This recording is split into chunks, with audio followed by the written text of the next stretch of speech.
A ver, perfecto. Seguimos con la segunda parte de la teoría, neoplasias renales, ¿no? Entonces, bueno, la palabra neoplasia, nosotros ya sabemos, estamos hablando de un crecimiento celular, de un crecimiento nuevo. Nosotros sabemos ya de histología, eh, ya sabemos de histología que un tejido es un conjunto de células que normalmente tienen la misma forma y que cumplen la misma función, ¿no? Entonces,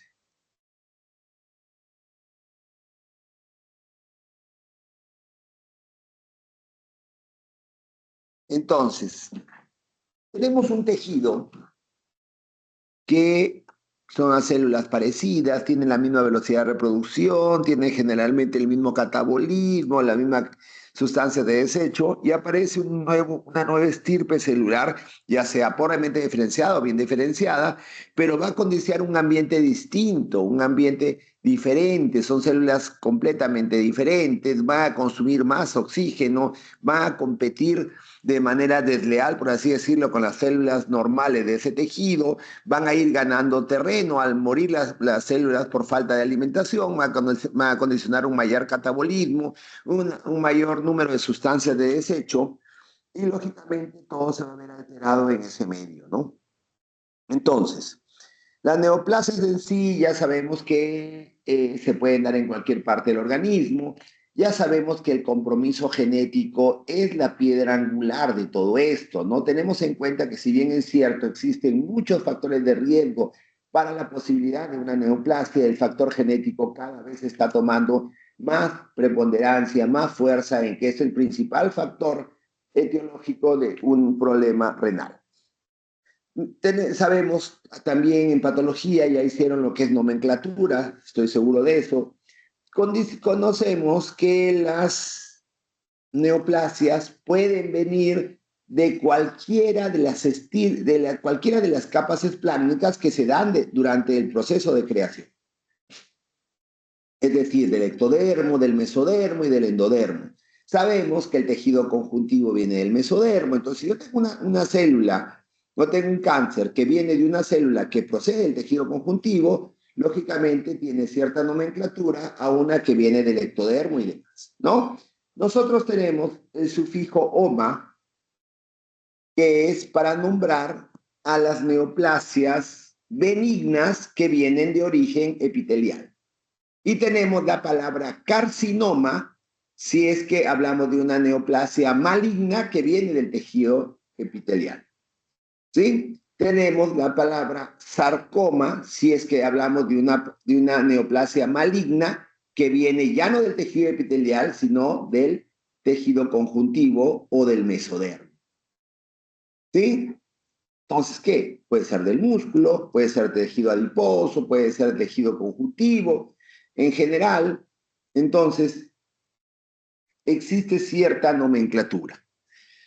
Tenemos el carcinoma de células renales o adenocarcinoma renal, es definitivamente la tumoración maligna más frecuente a nivel renal. Existe inclusive cierta incidencia en pacientes adultos jóvenes a mayor, a comparación de los tumores de Wilms, que son tumores que son en edades muy precoces, inclusive se pueden ver ya masas a nivel en las ecografías obstétricas antes del nacimiento, se dan en edades muy tempranas de la vida y pueden llegar a tener tamaños muy grandes que inclusive llegan a pasar la línea media sagital.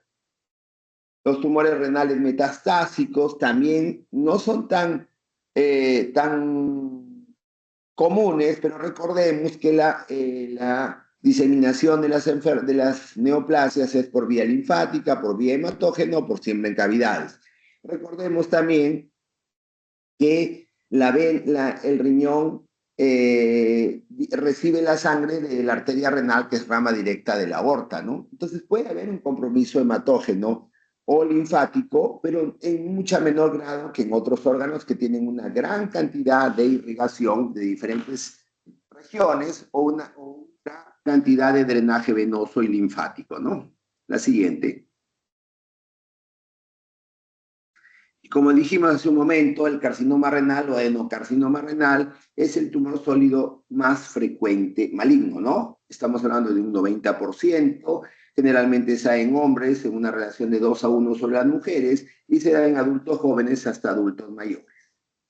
La variedad más frecuente es la de las células claras y si bien es cierto el factor genético es determinante en esto, existen ciertos factores de riesgo como el tabaco, como la obesidad, y la obesidad es por el tipo de colesterol, ¿no? El LDL, el VLDL son condicionantes de problemas de riesgo en problemas neoplásicos, sobre todo a nivel renal, ¿no? La siguiente. Las enfermedades ocupacionales también muy frecuentes, ¿no? Las contaminaciones con cadmio, plomo, asbesto, arsénico y demás.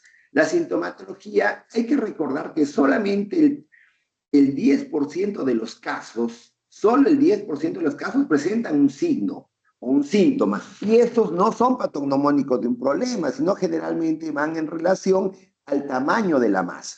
Existe una tríada clásica que es una hematuria, un dolor en masa, un dolor y una masa en el flanco. Pero como les vuelvo a repetir, esto es cuando la tumoración ya es muy grande. ¿Sí? Entonces, el 30% de los casos, cuando se encuentra una tumoración renal, es que ya están en estadios avanzados, ya están inclusive con grado de metástasis, de estadio 4 de estadiaje del cáncer a más. Y estos generalmente se encuentran como una ecografía abdominopélvica, una ecografía casual, ¿no? Que no va enfocada a este problema. ¿Sí? La hematuria, recordemos, a diferencia de la hematuria que se da en los problemas de tuberculosis renal, que es una hematuria de tipo no glomerular, ¿no? Esta hematuria sí es una hematuria glomerular. Es decir, el color es oscuro, tipo rojo, tipo Coca-Cola, tipo té cargado, no tiene dolor y no tiene la presencia de coágulos. El dolor básicamente acá es por síndrome compartimental, por el tema de la masa y la consecuencia del dolor. ¿Sí? La siguiente. ¿Qué podemos encontrar? Ya hablamos de la hematuria, que puede ser macroscópica o microscópica en un 60% de los casos, el dolor en un 40%, y existen los síndromes constitucionales propios de las neoplasias, ¿no? Como pérdida de peso, como anemia, como masa en flanco, como hipertensión arterial, problemas de hipercalcemia. Sabemos que hay tumores que también producen no solamente calcio, sino también producen alteraciones hormonales, ¿no? Hay cuadros paraneoplásticos con un aumento de las enzimas hepáticas y esto no es necesariamente la presencia de metástasis, no va de la mano con la gravedad, sino va más que todo con la etiología. La siguiente. El diagnóstico, como les dije hace un momento, no hay nada que le gane a una ecografía, ¿no? Un diagnóstico primario, un diagnóstico presuntivo lo podemos hacer muy rápidamente con una ecografía que con el tiempo, y roguemos a nuestros políticos, todo centro de salud debe tener un ecógrafo y debe tener, si no bien es cierto, un radiólogo, debe tener un médico capacitado para manejar un ecógrafo. Recordemos, doctores, que el ecógrafo es el estetoscopio del futuro, ¿no? Si tenemos la posibilidad de corroborar ese diagnóstico con una tomografía, de preferencia. En ecografía también podemos utilizar Doppler, ¿no?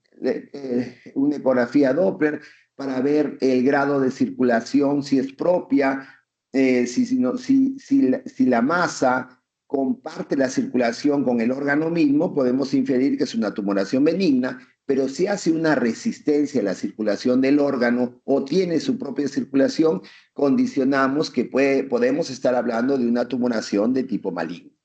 La tomografía es importantísima, la resonancia, tenemos que tomar en cuenta que lo ideal sería hacerlo con un contraste.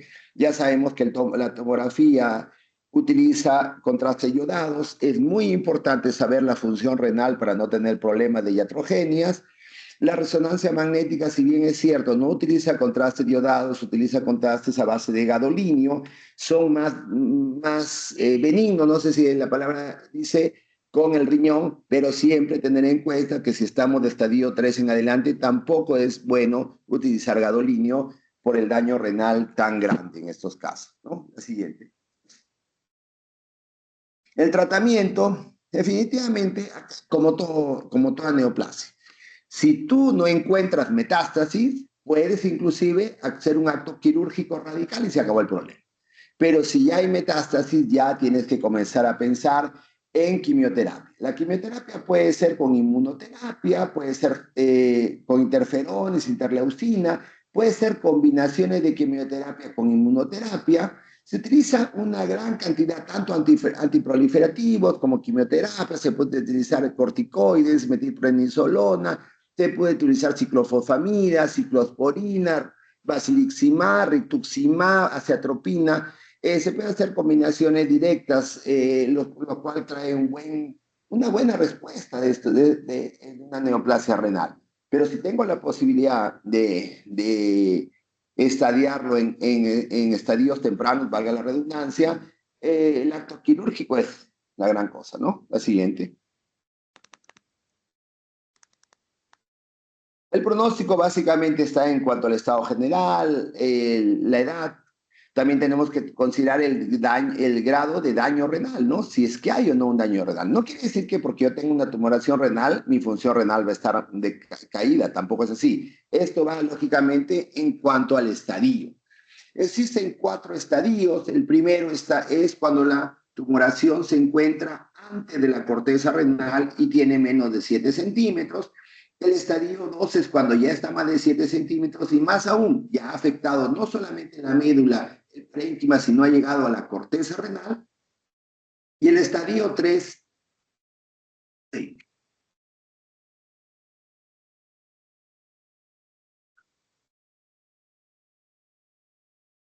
El estadio 3 y el estadio 4 ya no interesa mucho el tamaño, sino que ya hay un compromiso a nivel de la vena renal, ya está tomando una vena de gran tamaño, y el estadio 4 no interesa, ya no interesa si hay un tamaño, si se ha ocupado la fascia, si se ha acompañado la corteza. El tema con el estadio 4 es que ya hay un grado de metástasis, ¿no? Si ya hay un grado de metástasis, ya estamos ante un caso muy peligroso y lógicamente se pospone el tratamiento quirúrgico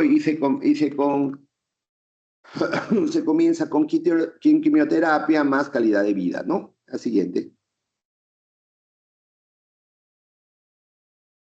Hola. No es muy grande esta clase, ¿no? ¿Alguna pregunta, doctores?